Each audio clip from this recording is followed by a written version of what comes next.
friends, Victoria from amodernhomestead.com here, and I'm so glad that you're back on our channel. Today we are going to be processing 30 cups of sourdough starter. Now, I hate throwing away sourdough starter. So what happens is I just feed it every single time that I feed it, I just feed the whole thing.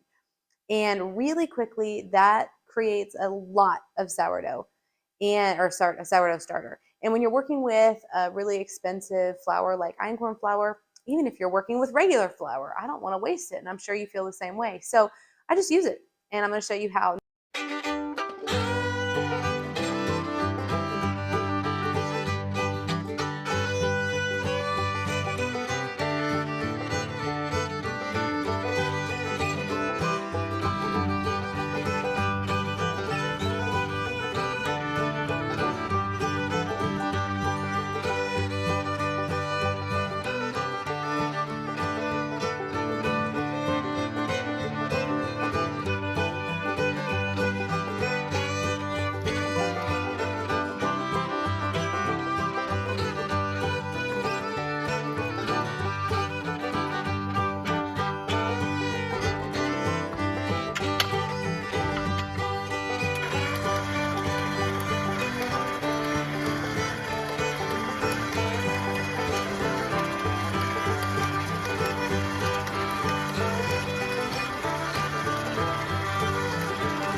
All right, so we have our waffle batter done, pancake batter if you're doing pancakes instead. I'm doing waffles today, and we are gonna get to making waffles.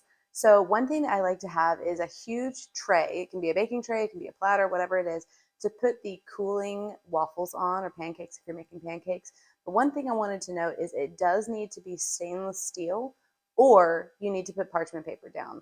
I had an aluminum pan one time that I didn't even think about, and I put a bunch of waffles down on it, and it rusted while I was making, because it was like a huge batch. I was making waffles all day, and the bottom layer rusted, but I didn't realize it until I had bagged all of the waffles, and then I didn't know which ones were which, and I had to throw the entire batch away. So I learned from my mistake and either put parchment down or use a stainless steel tray.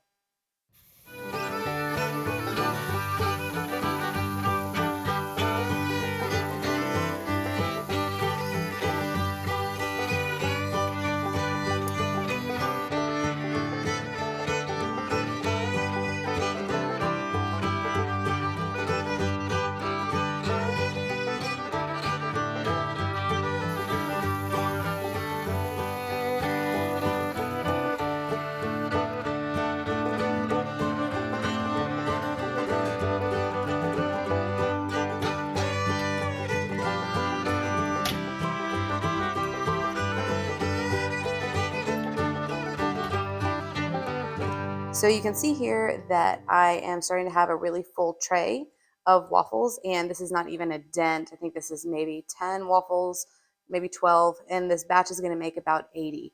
So what I need to do is start removing these so that they can cool, and I like to pile them in piles of 6, because that way I can package them in a 1 meal increment for my family. It's going to be different for you, obviously, but for us that's 6. So I'm just going to go ahead and start piling these in piles of 6 to cool down. So this pile is actually cool enough to bag, and I'm just going to put it inside a Ziploc bag. Now you can do this however you would like, but this is what works for us. And so I'm going to put this inside here, and this is 1 meal for my family. So it's really easy. I'm going to throw this in the freezer. It's good for up to a year. I've eaten them a year old, and they're amazing. And then this would be just one package of like a breakfast or lunch or a dinner, whatever we want to do for my family, and they just go in right like this. Super convenient.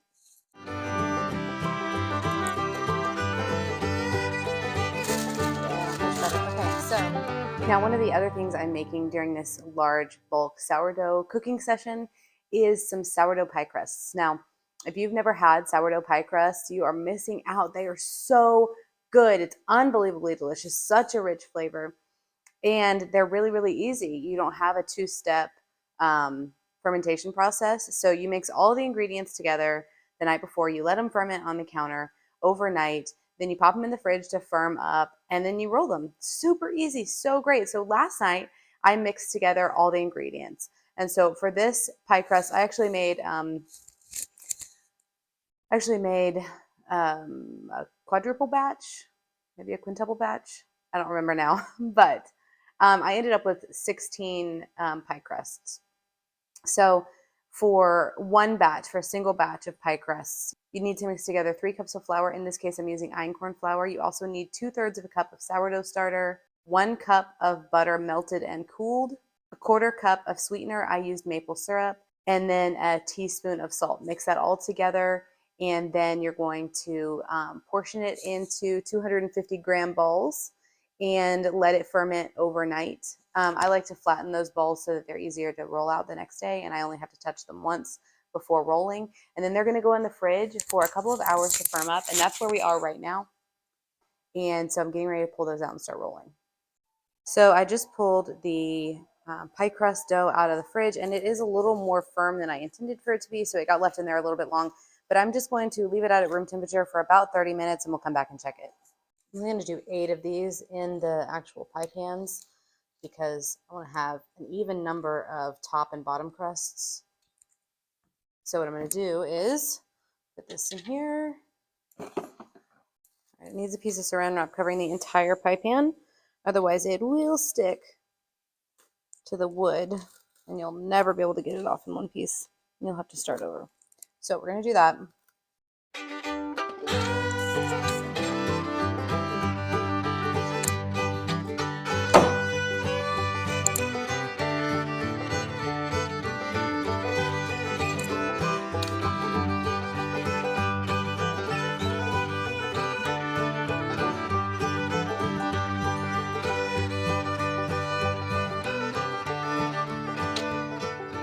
If you do get one of these, putting the puck further towards the back really makes a difference in getting an even distribution of the dough. And also the temperature of the dough. This may be a little hard. And so if this one doesn't turn out right, I'll probably let it warm up a little bit more.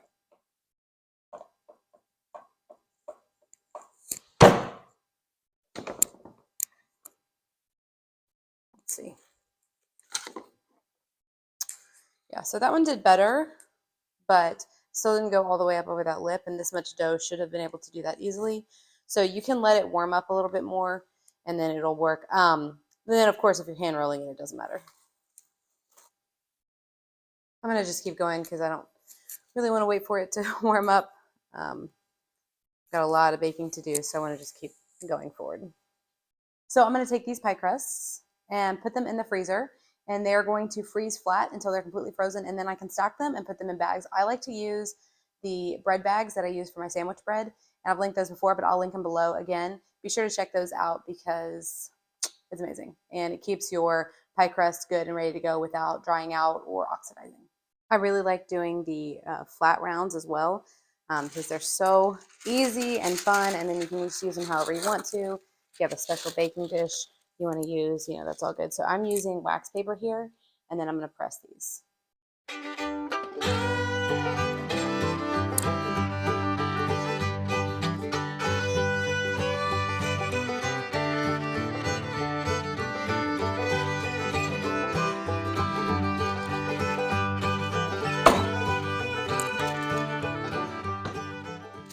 Yeah, much better. Okay, so we have this nice round, and what we're going to do is we're just going to fold this end over and start rolling.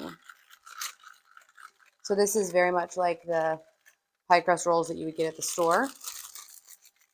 There you go, all done. You can put this just in, put a bunch of them in a Ziploc bag, or, you can tape it and actually just leave it like this. I have used pie crust that I've just left in the freezer like this after a year, and they were fine. So it's up to you. You could, seal the ends, tape it up, call it good, or you could just put all of these in a bag, and then they would also be fine. All right, so I have all my pie crusts here in this little bag. I'm going to zip tie it, and then I would recommend putting sourdough pie crust on this so that you don't get them mixed up for, plain pie crust if you're also doing those. That way you don't have a surprise sourdough experience on, an apple pie or something. Although I've done that and it's delicious. So now, if you are interested in other sourdough recipes, I have a course called The Art of Sourdough. And in that course, I take you through not only creating the perfect einkorn sourdough starter, maintaining it, troubleshooting it, how to hibernate it, all that stuff. I also show you 16 different ways to use your sourdough starter. And those are videos, full videos, hands in the bowl so you can see the textures and all that stuff for how to make these amazing sourdough recipes, including sourdough chocolate cake, artisan sourdough bread, sandwich bread, all sorts of stuff, sourdough bagels, sourdough tortillas, all of that. It's such a good course. I highly recommend it. I'll put the links below for you and you can check it out. Also, I'm going to link all of the equipment that I use today. So my pie press, my waffle iron, the stainless steel pizza pans that I have, all of that. So you have all of that information. So be sure to read the description. I put a lot of really important information down there.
Now that the dough is rested, we're going to start rolling it out. But before we do that, we just want to make sure we have a really cohesive dough. So you're going to knead it just a little bit. This is when you would add extra flour if it needs it. You want it to be a nice, soft, supple, non-sticky dough. You're also going to need several pieces of parchment paper that are exactly the right size for your pan, your baking tray. And I do this by just, folding over the sides until it fits my pan. And then I'm going to cut those excess pieces off. If you leave them, the extra folds will cause the crackers to not cook evenly. Then it's time to go ahead and start rolling out the dough. We're going to be using melted butter in this stage. So make sure you have about a cup of melted butter on hand. And we're going to roll it out. I love this rolling pin because it has adjustable size rings. So for this one, I'm using about a 1/4 inch to get all the bulk rolling out. And so I'm just going to roll this out with my 1/4 inch rings. You may need to stop and flour it from time to time if it's getting too sticky, but you just want it to be a nice square. I'm going to brush it with melted butter. It doesn't have to be too much, just a nice even coating. And then I'm going to fold it in thirds. And actually, you can see here, I knew I should fold it in half again, but I second guessed myself and I only folded it into thirds. So you actually do want to fold it in half again and then roll it out back into a square. And we're going to do this process 3 total times, brushing it with melted butter and then folding it.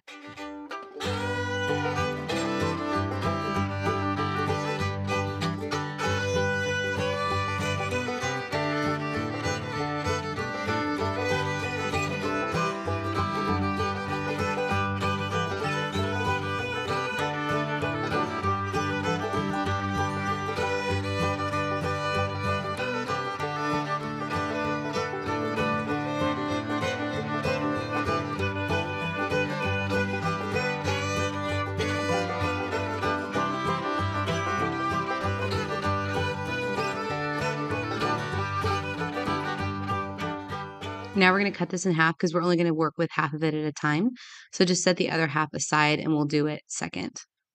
So onto this piece of parchment that is exactly the same size as our pan, we're just going to roll this out. I'm still using the the 1/4 inch, but here in a second, I'm gonna switch to the 1/8 inch. So right now I'm just adjusting those rollers so that I can get the full thing under the rolling pin.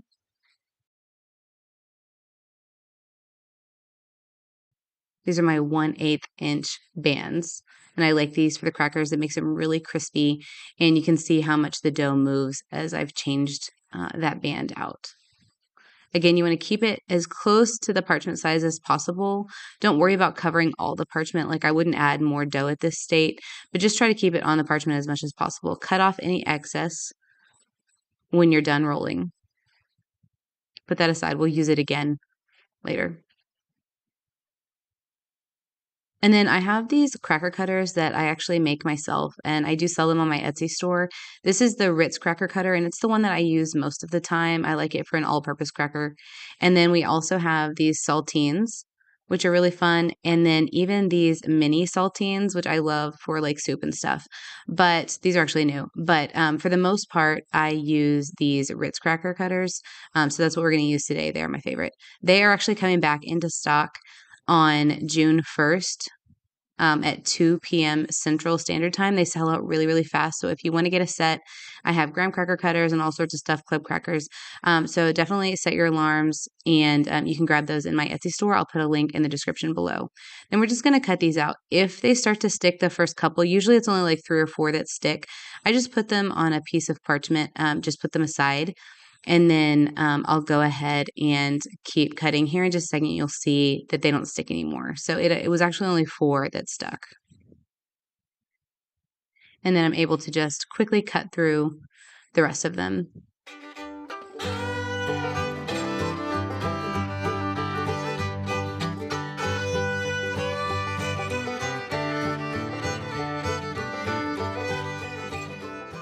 And then lastly, we're just going to peel all the little pieces of dough that are not crackers at this point. And we'll set that aside. Like I said, I like to keep all of the scraps until the very end. So I'll roll the second half of the dough and pick up all the scraps, and then I'll roll all those scraps just one more time. You can do it as many times as you want until all the dough is done. I haven't found it to be an issue with crispiness or anything like that. They don't get over hard. So that's up to you. Then I'm just going to transfer this to my baking sheet.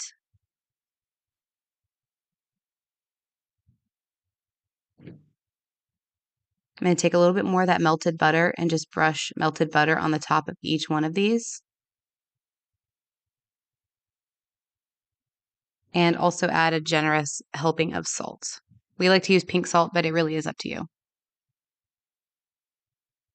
Then I'm going to bake at 400 for 9 to 11 minutes until crispy. And then I'm just going to let them cool. And once they're cool, I'll put them into glass containers. Like I have a 1/2-gallon glass jar that I really like. I even filled up 2-gallon jars one time, and it was like a year supply of crackers for us. We love eating these with cheese and fruit as a quick meal. They're really, really amazing to have on hand. I highly recommend it. That's it for today. I'm so glad that you joined us, and be sure to subscribe so you can see the next video that we put out. See you next time.